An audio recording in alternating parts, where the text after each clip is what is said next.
नमस्कार साथियों, आप सभी का बहुत बहुत स्वागत है आपके अपने यूट्यूब चैनल पर। यदि आप हिंदी विषय को लेकर के यूपी टीजीटी, पीजीटी या किसी अन्य परीक्षा की तैयारी कर रहे हैं तो आपके लिए यह वीडियो बहुत ही महत्वपूर्ण है, इसलिए वीडियो को पूरा जरूर देखें। टॉपिक है द्विवेदी युग।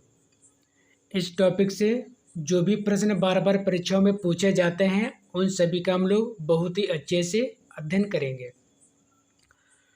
पहला पॉइंट दिया है द्विवेदी युग का नामकरण हुआ आचार्य महावीर प्रसाद द्विवेदी के नाम पर। अगला पॉइंट दिया है द्विवेदी युगीन वह कवि जिन्होंने अपना पूरा काव्य ब्रजभाषा में लिखा है, जगन्नाथ दास रत्नाकर। अगला पॉइंट दिया है द्विवेदी युग का एक अन्य नाम है जागरण सुधार काल।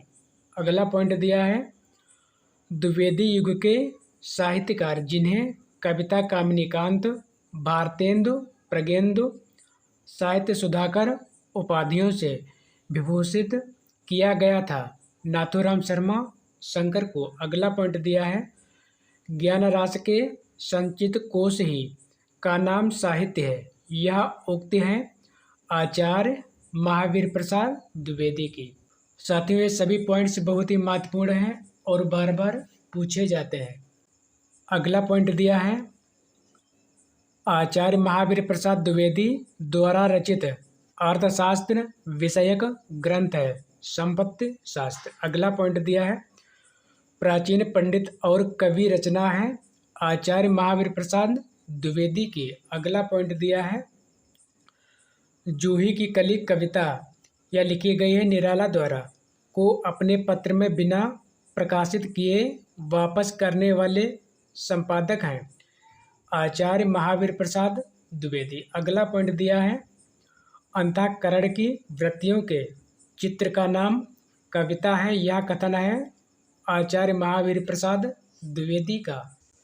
अगला पॉइंट दिया है द्विवेदी युगीन कवि हैं अयोध्या सिंह उपाध्याय हरिऔध, मैत्री शरण गुप्त, राम नरेश त्रिपाठी, श्रीधर पाठक, गोपाल शरण सिंह, लोचन प्रसाद पांडे, मुकुटधर पांडे इत्यादि। अगला पॉइंट दिया है द्विवेदी युग के सर्वश्रेष्ठ प्रगीतकार हैं मुकुटधर पांडे। अगला पॉइंट दिया है वह कवि जिनकी रचनाओं में छायावाद का पूर्वाभास मिलता है, मुकुटधर पांडे। अगला पॉइंट दिया है आचार्य रामचंद्र शुक्ल के अनुसार स्वच्छंदतावाद के प्रवर्तक हैं श्रीधर पाठक। साथियों, ये सभी पॉइंट्स बहुत ही महत्वपूर्ण हैं, इसलिए वीडियो को बहुत ही ध्यानपूर्वक पूरा जरूर देखें। अगला पॉइंट दिया है श्रीधर पाठक की काव्य रचनाएं हैं जगत सच्चाई सार, कश्मीर या काश्मीर सुषमा, भारत गीत, गुणवंत हेमंत, वनाष्टक देहरादून, मनोविनोद गोखले, गुणाष्टक इत्यादि। अगला पॉइंट दिया है अयोध्या सिंह उपाध्याय हरिऔध कृत काव्योपन का प्रकाशन वर्ष है 1909 ईस्वी।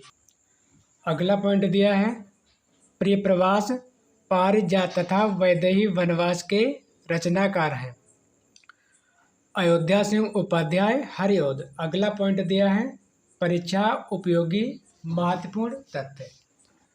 पहला पॉइंट है खड़ी बोली हिंदी का प्रथम महाकाव्य है प्रिय प्रवास, इसका पहले नाम पंजरांगना विलाप था। अगला पॉइंट है प्रिय प्रवास का प्रकाशन वर्ष है 1914 ईस्वी। अगला पॉइंट दिया है प्रिय प्रवास महाकाव्य में सर्गों की संख्या है 17।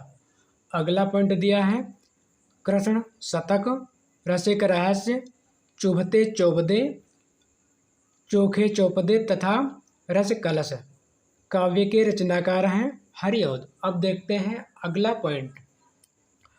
दिवस का अवसान समीप था, गगन था कुछ लोहित हो चला, इस काव्य पंक्ति के रचनाकार हैं हरिऔध, जो उनके प्रबंध काव्य या महाकाव्य प्रिय प्रवास में संकलित है। अगला है हरिऔध की रचना प्रिय प्रवास में राधा का रूप है समाज सेविका का। अगला पॉइंट दिया है द्विवेदी युग की कविता है उपदेशात्मक एवं इतिवृत्तात्मक। अगला पॉइंट दिया है मधुप उपनाम से काव्य अनुवाद करने वाले कवि हैं मैथिली शरण गुप्त। अगला पॉइंट दिया है द्विवेदी युगीन व कवि जिन्हें हरगीत का छंद का बादशाह कहा जाता है मैथिली शरण गुप्त को। यह पॉइंट बहुत ही महत्वपूर्ण है, कई बार पूछा गया है। यह भी पॉइंट बहुत ही महत्वपूर्ण है और कई बार परीक्षाओं में पूछा जा चुका है। अगला है वेद धर्म में विशिष्टाद्वैतवादी, विचारों में गांधीवादी और साहित्य में अभिधावादी है। यह कथन मैथिली शरण गुप्त के बारे में कहा है डॉक्टर बच्चन सिंह ने। अगला पॉइंट दिया है भारत भारती का प्रकाशन हुआ 1912 ईस्वी में। इसमें राष्ट्रीय भावना की रूपरेखा प्रस्तुत है। अगला पॉइंट दिया है राजपूत आन की कथा है मैथिली शरण गुप्त की काव्यकृत रंग में भंग में। अगला पॉइंट दिया है किसान, यशोधरा, पंचवटी, साकेत, जय भारत, सिद्धराज, हिडिंबा, कुणाल, द्वापर इत्यादि काव्य रचनाएं हैं मैथिली शरण गुप्त की। अगला पॉइंट दिया है मैथिली शरण गुप्त की रचनाएं जो महाभारत की कथा पर आधारित हैं वन वैभव, शरेंद्री, वक्र संहार। अगला पॉइंट दिया है रचना काल के आधार पर आरोही क्रम में है साकेत, यशोधरा, द्वापर, जय भारत। अगला पॉइंट दिया है मैथिली शरण गुप्त द्वारा रचित जयद्रथ वध है खंड काव्य। अब देखते हैं अगला पॉइंट प्रकाशन वर्ष के अनुसार काव्य कृतियों का क्रम है। भारत भारती इसका समय है 1912 ईस्वी, साकेत इसका समय है 1931 ईस्वी, यशोधरा इसका समय है 1932 ईस्वी, जय भारत इसका समय है 1952 ईस्वी। अगला पॉइंट दिया है साकेत महाकाव्य का सर्वाधिक मार्मिक सर्ग है नवम सर्ग। अब देखते हैं अगला पॉइंट साकेत की कथा का मुख्य संबंध जुड़ा है लक्ष्मण और उर्मिला के चरित्र के विकास से। अगला पॉइंट दिया है साकेत की रचना का मुख्य उद्देश्य था अपेक्षित नारी उर्मिला को महत्व देना।